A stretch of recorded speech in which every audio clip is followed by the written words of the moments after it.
What's going on, guys? This is my main man, Dylan. He is in the remote closer inner circle here, and we're gonna do a student interview with him today. Get to know him, his progress, where he's at now with remote sales, and he has a hell of a journey. So I'm excited to break it down. But Dylan, I guess just tell him a little bit about yourself, man, before we get things started.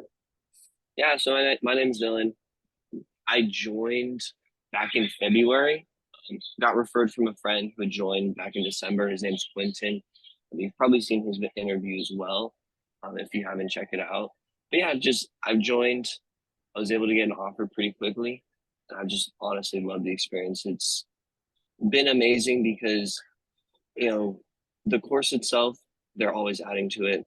But then also on top of that, you know, being in a community of people that are just winning, it really does make a difference because even if you didn't have anything, just being able to talk to these people and having those connections that are given through this opportunity was is life changing, honestly, in itself. Appreciate that, man. Yeah, I agree. Community is kind of like everything.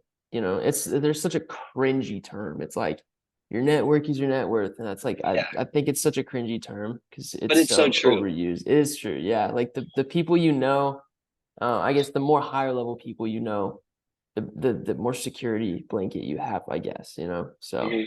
totally know what you mean. And I guess like tell them how old you are and stuff like that as well. Yeah, yeah. So I'm 18. I just, I guess you say I'm a college dropout. So I graduated last year, literally like a year ago. I graduated, and then going into summer, I went to North Dakota for college. I wrestled out there, and I kind of just like was like, screw it. I had a scholarship that was like decent enough that it wouldn't be too expensive, and so I kind of threw up a degree. I was like exercise science, whatever. It just seemed like something I'd like as an athlete. Got there, and I just within the few weeks, I just knew it wasn't for me.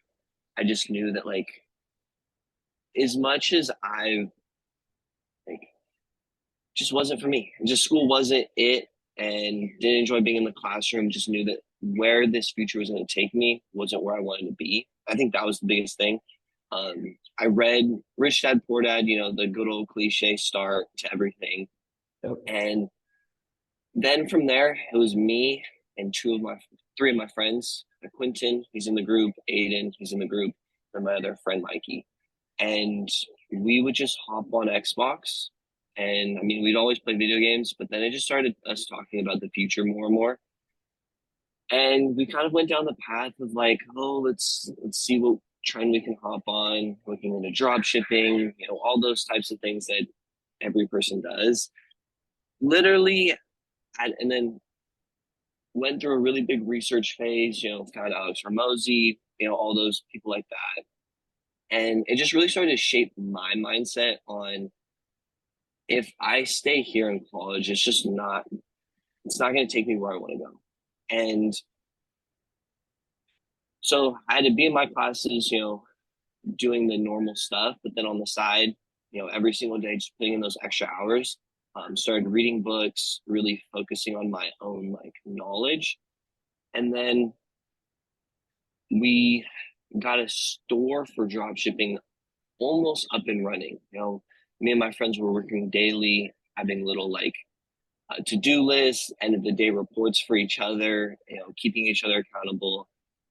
And then on the last day, right when we were going to go live, we ran into a small issue with like our name, and we're like, screw this. And we just dropped it all. And then we kind of like took a step back. We're like, we are trying to build a business up, and we don't have the skills to build a business. And we didn't have a mentor, we didn't have anything like that. And that's when we kind of realized we're trying to start a business without knowing the basics of business. And so my advice to anyone that tries to get started, entrepreneur field, I mean, I personally recommend sales, but if it's not sales, something so that you can actually have a baseline of understanding business. Because if you don't even understand a part of it and you're trying to start a business, it's just bound to fail. Or you get a mentor. But regardless, take a step back. My friend Quentin, he found Caden. We talked about it. He joined the group. I helped him out on the side, kind of understanding sales. And then I tried to understand a little bit of marketing. I ended up doing more video editing. And if you're actually familiar with Austin Rutherford, he's in real estate. I actually was on an interview and was this close to dropping everything and moving to Florida to work for him. And something about it just wasn't quite right. And so I took a step back, sat on it, started talking to Q a little bit more about sales. And then about 2 months later, I joined the group. And then pretty much from there, the reason why was because one, my friend Quinton was having a lot of success. And then also, I just realized that being able to communicate with people and being able to sell something, you'll never go broke because of the fact that there's always something to be sold. No matter where you're at in the world, no matter what the economy looks like, people need things sold. And if you're able to sell something, you're going to be able to make money. And that goes also applies to your own business. I have aspirations to kind of like have my own business and build something bigger, but I need to be able to have the skills now. And so I want to build a business, I got to be able to sell. And so that's why I became a sales rep. That's why I joined. Kind of like my experience in the group. I mean, it's been amazing. I've met people that I have never seen, but they have given me so much support, so much knowledge, and more than just sales, the group showing up to the coaching calls, it's given me something where I get to see what these people do, how it's changed their lives, which then motivates me to kind of do the same. And then also just giving back. There's people, in the group that join and they're new and fresh just like I was. And I've only been in this for a few months now, but I can already give back. And that in itself brings me a lot of joy. And yeah, it's just been honestly overall just an amazing experience. I love that, man. Yeah, I think a lot of us actually started in that drop shipping phase, right? Like that's the first thing we found. And then we all quickly realized we either don't have the money, the skills, or both to like succeed at it. That was dude, verbatim. That's exactly the exact like paradigm shift that I went through. And that's when I got into this stuff. So totally agree, man. And I mean, you've been an awesome asset to the community so far. I knew you were gonna be when you were boys with Quinn, and when Quinn was like, "Yo, I have this guy Dylan that wants to join," and I was like, "He's like you. He's gonna fit in well." So you've been you've been killing it in the good asset, man, for sure. Thank you. I guess like on your end, dude, like so you started with no sales experience. Where are things now in terms of just like commission and like what you're doing on a day-to-day basis? Like what does that look like? So a little bit about like my actual sales journey. I literally joined the group, and within about 2 weeks, I was just hitting up people in the group chat or just on the side, um, saying, "Hey, I just joined. This is my name. This is what's up." And if anyone joins, that's what I recommend doing. Immediately hit up anybody you can, anyone that's winning. Just start creating that network that we talked about. It really makes a difference because I was immediately able to get in connection with a friend, Milad, who then connected me with his coach because they needed a setter. And so what I do is I do appointment setting. I'm not necessarily a closer yet. I set up the closers with people who are interested. And so they needed a DM setter. That's what my friend Quinton was doing at the time. And so I was familiar with it. Hopped on an interview. I think within like 2 weeks of joining, I had a job. And that first, that was at the end of February. March was my first official month. I made about 3.5K. And that was probably the most surreal thing for me because I had gone from not really having a job in high school at all because I was an athlete. And so I just did a lot of sports, did wrestling. And the only job that I'd ever done was literally a factory job. I was working for a few weeks at the end of summer because I wanted to pay off a cool trip with my friends. I was working like 10, 11-hour shifts for like 2 weeks, and I made about 900 bucks. and it was the most money that I'd ever made in my life. And I was like, holy, like that was big for me. And so when I walked away from not putting in 10-hour back breaking shifts because I was stacking pairs of boxes nonstop all day. Those things are not light. And so when you're just picking them up and stacking them, it's tiring just physically. And so when I went from that to literally sitting on my phone, which is what I normally do, just in my dorm, just texting people and then just getting them on a call with someone else and making 3.5K off of that, it was really just mind blowing. And then the next month, and this is also where your network is really important. So halfway into April, I'm still working for my original friend. His name's Connor. And so I'm working for his business as a DM setter. And on a whim, my friend Quentin asked me if I want to go to Dallas to meet his boss, Hamza.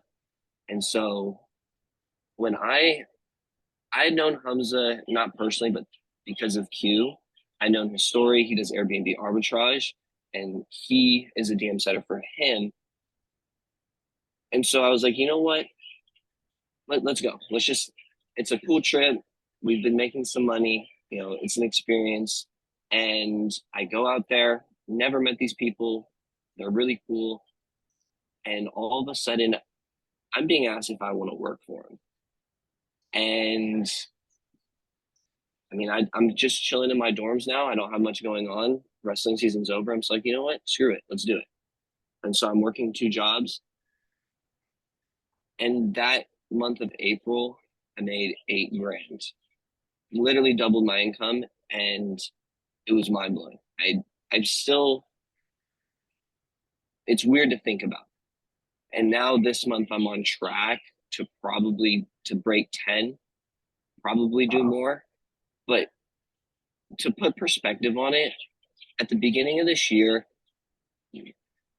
I had a goal where I was just like, when we were doing drop shipping, I was like, okay, I, I want to be able to make 10K a month, right? Everyone's dream, you know, I'm 18.